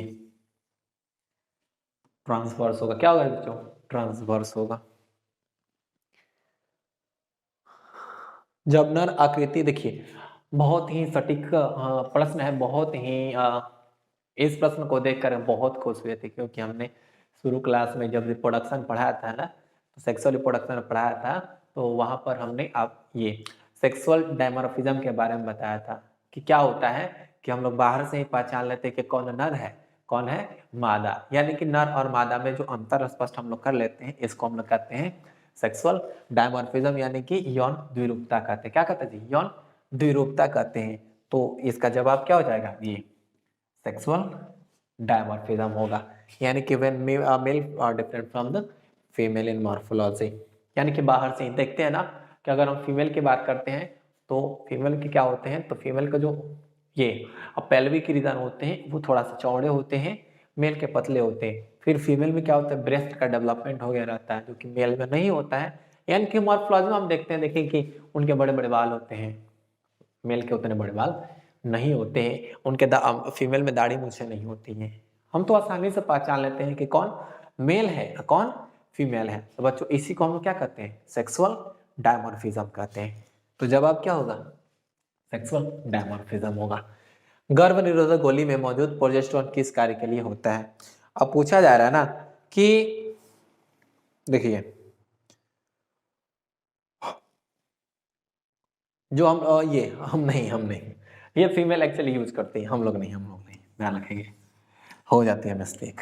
कॉन्ट्रासेप्टिव पिल्स फीमेल के लिए है, कॉन्ट्रासेप्टिव जो पिल्स हैं, दवाइयाँ हैं, फीमेल के लिए हैं। हाँ, अब ये वे क्या करते हैं? ऑरली ग्रहण करती हैं, जिसमें से दवा है उसमें प्रोजेस्टेरोन होता है। क्या होता है जी? प्रोजेस्टेरोन हार्मोन होता है। जो कॉन्ट्रासेप्टिव पिल्स होती हैं ना, प्रोजेस्टेरोन हार्मोन होती हैं, जो कि क्या करता है? फर्टिलाइजिंग के नहीं, इसको तो नहीं करती है, ठीक है। Preventing ovulation, prevent fertilization, prevent fertilization नहीं, ओवुलेशन को ही प्रिवेंट, प्रोजेस्टेरोन कॉन्ट्रासेप्टिव पिल्स ये ओवुलेशन को ही क्या कर देती हैं? तो प्रिवेंट कर देती हैं, ना कि ओवुलेशन होगा और ना ही बात आगे बढ़ेगी, ठीक है। यानी कि ये ओवुलेशन को ही रोक देता है। याद रखिएगा, जो प्रोजेस्टेरोन होता है किसको रोकता है? ये ओवुलेशन को रोकता है। फिर देखिए बच्चों, जो आपके पास प्रश्न है ये, एक शुक्राणु को सीधा अंडाणु में प्रवेश कराने की विधि। शुक्राणु को सीधे अंडाणु में, देखिए एक्चुअली हम लोग क्या करते हैं, तो शुक्राणु को सीधे अंडाणु में प्रवेश कराना है ना, ICSI, इंट्रासाइटोप्लाज्मिक स्पर्म इंजेक्शन, यानी कि ओवम के साइटोप्लाज्म में डायरेक्ट किसको प्रवेश कराना है, स्पर्म को प्रवेश कराना है, तो वो होगा ICSI। आई होप कि आपका जवाब यही होगा, यही आपने OMR पे भरा होगा। एमनियोसेंटेसिस क्या है, तो एमनियोसेंटेसिस एक प्रक्रिया है, बहुत ही सरल है। एमनियोसेंटेसिस एक्चुअली देखिएगा अब तो इस पर बैन कर दिया गया है, क्योंकि लोग देखिए एमनियोसेंटेसिस के यूज करके बहुत भ्रूण हत्या हो रहा था। क्या होती, बहुत भ्रूण हत्या। एक बात बताइए कि क्या हुआ कि जो माँ है उनकी माँ के गर्भाशय में अगर ये एक लड़की है तो होता था पहले जो ऐसे ख्यालात के लोग थे कि जितना भी मेहनत वाला काम है वो केवल मेल ही कर सकता है, फीमेल कुछ नहीं कर सकती है, तो ये जेंडर बायस्ड था। ठीक है, तो इसके पक्ष में हम भी नहीं है, आपको भी नहीं होना चाहिए। क्योंकि देखिएगा अभी एग्जाम्पल के तौर पे आप देखेंगे ना तो बहुत सारी ऐसी लड़कियां हैं जिन्होंने भारत के लिए, अपने देश के लिए बहुत कुछ काम किया है, जो कि एक नर नहीं कर पाया है, एक बोलते एक पुरुष नहीं कर पाया है। तो ये मेल और फीमेल में अंतर नहीं होना चाहिए कि वो लड़की है वो लड़का है, तो लड़की ये नहीं कर सकती है, लड़के ये कर सकते हैं। जैसे कि अब मानिए ना क्रिकेट चल रही है, अब देख रहे हैं कि फीमेल भी क्रिकेट खेल रही है और विश्व कप जीत के लाई है, जो कि ये पुरुष नहीं कर पाए। तो ये भेदभाव नहीं होना चाहिए। तो एक्चुअली होता था ना एमनियोसेंटेसिस में कि जब ये जांच होता था तो ये पता चल जाता था कि लड़का है कि लड़की है, तो लोग जब जान जाते थे कि लड़की है तो एबॉर्शन करवा देते थे, गर्भपात करवा देते थे। इसलिए क्या हुआ, जो लिंगानुपात वो घट गया, लिंगानुपात घट गया तो क्या हुआ कि जो सरकार है इन्होंने एमनियोसेंटेसिस को बैन कर दिया। क्या कर दिया जी, एमनियोसेंटेसिस को बैन कर दिया। अब देखिए हमारी जनसंख्या देश की बहुत अधिक है लेकिन लिंगानुपात क्या कम है, क्योंकि बहुत सारे क्या हुए थे, लड़कियों की हत्या की गई थी। आई मीन जिसको कहते हैं गर्भपात करा करके। ठीक है, तो एमनियोसेंटेसिस से हम लोग लिंग की भी जांच कर सकते हैं। और एमनियोसेंटेसिस एक्चुअली बना इसलिए था कि अगर कोई जेनेटिक डिसऑर्डर है वो शिशु को हुई है तो उसकी हम लोग जांच कर सके बिना जन्म के पहले ही। ठीक है, तो इसका जवाब क्या हो जाएगा, amniocentesis is a process to भ्रूण में किसी आनुवंशिक रोग के निर्धारण की। ये ऑप्शन नंबर इसका बी हो जाएगा, यानी कि ये determine any hereditary disease in the embryo. तो बच्चों आप जो कि हमने आपको बताया ना, आप भी क्या कीजिएगा, तो आप भी लड़का लड़की में फर्क नहीं करना है। कल चल करके आप भी अगर लड़की है तो माँ जरूर बनेगी, लड़का तो पिता जरूर बनेगा। तो आपको लड़की और लड़का में फर्क नहीं करना चाहिए, लड़का और लड़की दोनों एक कार्य को कर सकते हैं, कुछ कार्य को छोड़ करके, लेकिन मैक्सिमम जो वर्क होते हैं दोनों कर सकते हैं, ये कोई अंतर नहीं है। ठीक है जी, चलिए अब देखिएगा जननांग समस्या जेनाइटल वार्ड्स किससे होता है। हेपेटाइटिस ए लीवर से संबंधित है, नहीं। हार्पिस वायरस से, जेनाइटल हर्प्स, ट्राइकोमोनास, नहीं नहीं नहीं, ये पेपिलोमा वायरस। ये जो जननांग समस्या है किसके द्वारा होता है बच्चों, तो जो जननांग समस्या है ना ये हो जाता है पेपिलोमा वायरस से। कितना हो जाए, तो पेपिलोमा वायरस से होता है। अब देखिए जो 64 नंबर है, 63 हो गए ना, अब हम 64 देख लें। 64 जैव भू जैव रासायनिक चक्र, यानी कि कहा जा रहा है बायो जियो केमिकल साइकिल। बायोजियोकेमिकल साइकिल क्या पूछा जा रहा है बच्चों, बायोजियोकेमिकल साइकिल पूछा जा रहा है कि क्या जल का चक्रण है, वाटर साइकिल है, नहीं है। किसी परितंत्र में क्या एनर्जी का साइकिलिंग है, नहीं। परितंत्र में पोषक तत्वों का चक्रण, पौधों तथा वातावरण के बीच गैसों का चक्रण, नहीं नहीं नहीं, ये नहीं। ये परितंत्र में पोषक तत्वों का चक्रण, परितंत्र में पोषक तत्वों का चक्रण यानी कि न्यूट्रिएंट साइकिलिंग।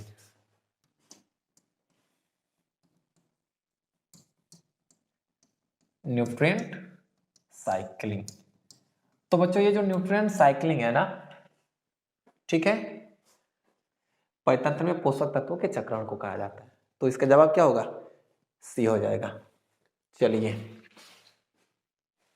निम्नलिखित में कौन सा अकार्बनिक पदार्थ का उपयोग करता है? देखिए इनऑर्गेनिक, इसमें ऑप्शन है कि सपोषी है, मृतजीवी है, विषमपोषी है, अपघटक है। पूछा जा रहा है कि कौन इनऑर्गेनिक सब्सटेंस का यूज करते हैं। तो एक बात बताते हैं कि इनऑर्गेनिक सब्सटेंस से ऑर्गेनिक सब्सटेंस बनाई जाती है, एक प्रक्रिया होती है जिसको हम लोग कहते हैं फोटोसिंथेसिस।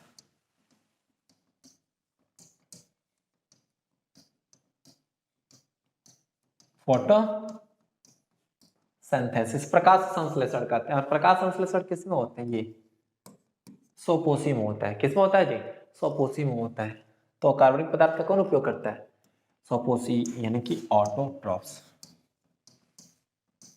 ऑटोट्रॉफ्स यूज करते हैं।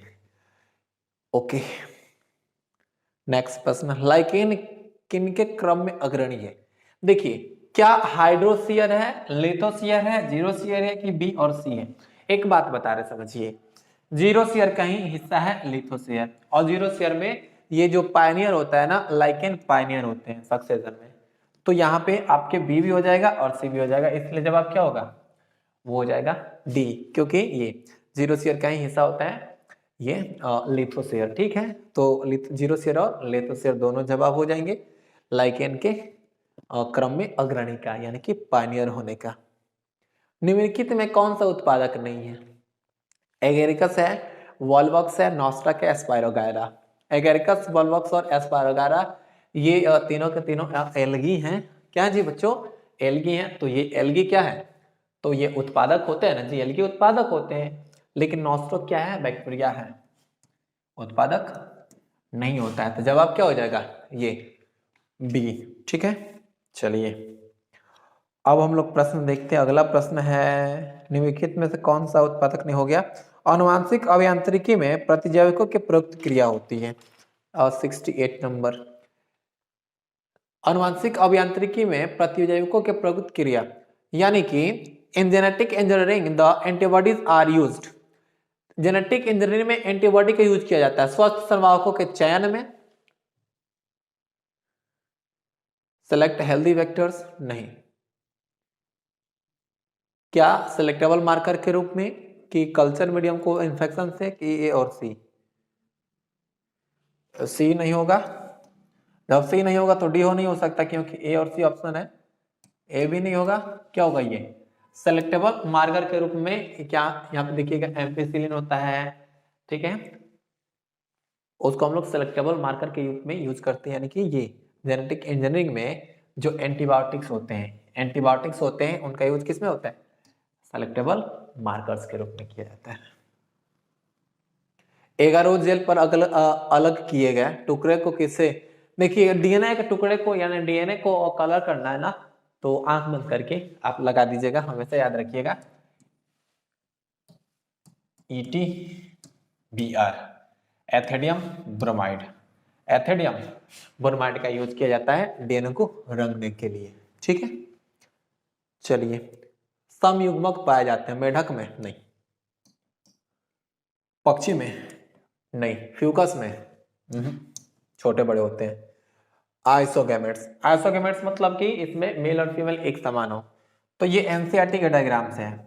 आप जो रिप्रोडक्शन इन ऑर्गेनिज्म चैप्टर है ना, उसमें देखिएगा ना, जहां पर ये आइसोगेमी, एनाइसोगेमी, हेट्रोगेमी, हेट्रोगेमस, ये सब इत्यादि बताया गया है ना, वहां पर एक डायग्राम बोले तो इमेज दिया गया है ना, इमेज में ही ये जवाब मिल जाएगा।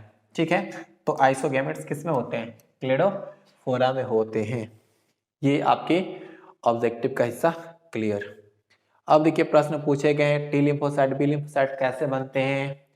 फिर है सार्कोमा, यानी कि कैंसर वाला पूछा जा रहा है। अब लिंग गुणसूत्र सेक्स क्रोमोसोम क्या होते हैं, इस पर टिप्पणी लिखना है। सभी के सभी प्रश्न अपरा पर टिप्पणी लिखना है। ये बायोफोर्टिफिकेशन का टिप्पणी लिखा है, बहुत ही आसान है। क्लोनिंग वेक्टर को परिभाषित करें, दो के नाम लिखिए। जीन उत्परिवर्तन से आप क्या समझते हैं? जैव विविधता संरक्षण से बारे में क्या समझते हैं? आबादी घनत्व से आप क्या समझते हैं? एमटीपी क्या है, संक्षिप्त में बताना है। प्रोटीन संश्लेषण पर उत्परिवर्तन का प्रभाव, effect of the mutation on protein synthesis. Biomagnification के बारे में बताना है। जल परागण से आप क्या समझते हैं, ये पूछा जा रहा है। ठीक है। ये रिकैपिचुलेशन थ्योरी, ये क्वेश्चन जो है बार बार पूछा जा रहा है। ठीक है।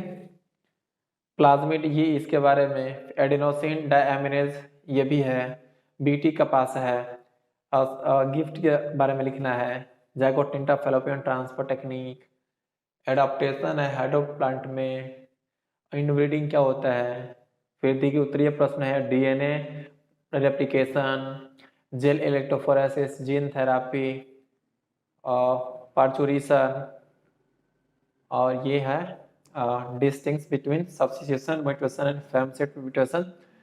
ये है जीरो सेल के बारे में पूछा गया है, डायग्राम बनाना टेस्टिस का, कीट परागण क्या होता है गुरु, ये युग्मक जनन क्या होता है, ये सभी प्रश्न पूछे गए हैं। ठीक है बच्चों, तो आपका जो एग्जाम हुआ था ना, इसके प्रश्न सभी क्या हुए, क्लियर हो गए। उम्मीद करते हैं कि आपका जो एग्जाम हुआ है बहुत ही बेहतर हुआ है, बेहतर तरीके से हुआ है। और वैसे बच्चे जो कि अपना एग्जाम नेक्स्ट टाइम यानी 2024 में देने वाले हैं, वे इस वीडियो को जरूर देखेंगे और ये समझेंगे कि प्रश्न क्या हो रहा है, तो प्रश्न कैसे पूछे जा रहे हैं। तो बच्चों आपको बता दें, जीव विज्ञान के प्रश्न आसान होते हैं, सबसे आसान सब्जेक्ट जीव विज्ञान है, और हम आपको ऑब्जेक्टिव बहुत कराने वाले हैं, तो ये भी अब डरने वाली बात नहीं है, बिल्कुल आपको नहीं डरना है कि मेरे ऑब्जेक्टिव कैसे बनेंगे। उसके लिए हम यहाँ पे हैं और आपको सालों भर जितने भी बहुत सारे, जितना हमारे से प्रयास हो सकेगा हम आपको ऑब्जेक्टिव देंगे, डीपीपी देंगे, आपको प्रीवियस ईयर क्वेश्चंस कराएंगे। ठीक है, उसके लिए आपको करना क्या होगा, एक टेलीग्राम चैनल है, टेलीग्राम चैनल है बायोलॉजी अड्डा, बायोलॉजी अड्डा। आप बायोलॉजी अड्डा जो चैनल है, अगर बायोलॉजी अड्डा पूरा नहीं आता है तो आपको सर्च करनी है बायोलॉजी अड्डा AK सिन्हा, बायोलॉजी अड्डा AK सिन्हा, तब आपको चैनल मिल जाएगा जिसमें आपके ऑब्जेक्टिव्स के और डीपीपी के जो प्रैक्टिस सेट हैं उसके PDF आपको हमेशा मिलते रहेंगे। तो बच्चों आज के लिए बस इतना ही, मिलते हैं हम लोग नेक्स्ट वीडियो में जहां पर हम आपके चैप्टर के ऑब्जेक्टिव को कराएंगे। तब तक के लिए धन्यवाद, best of luck for your next exam. तो चलिए, जय हिंद।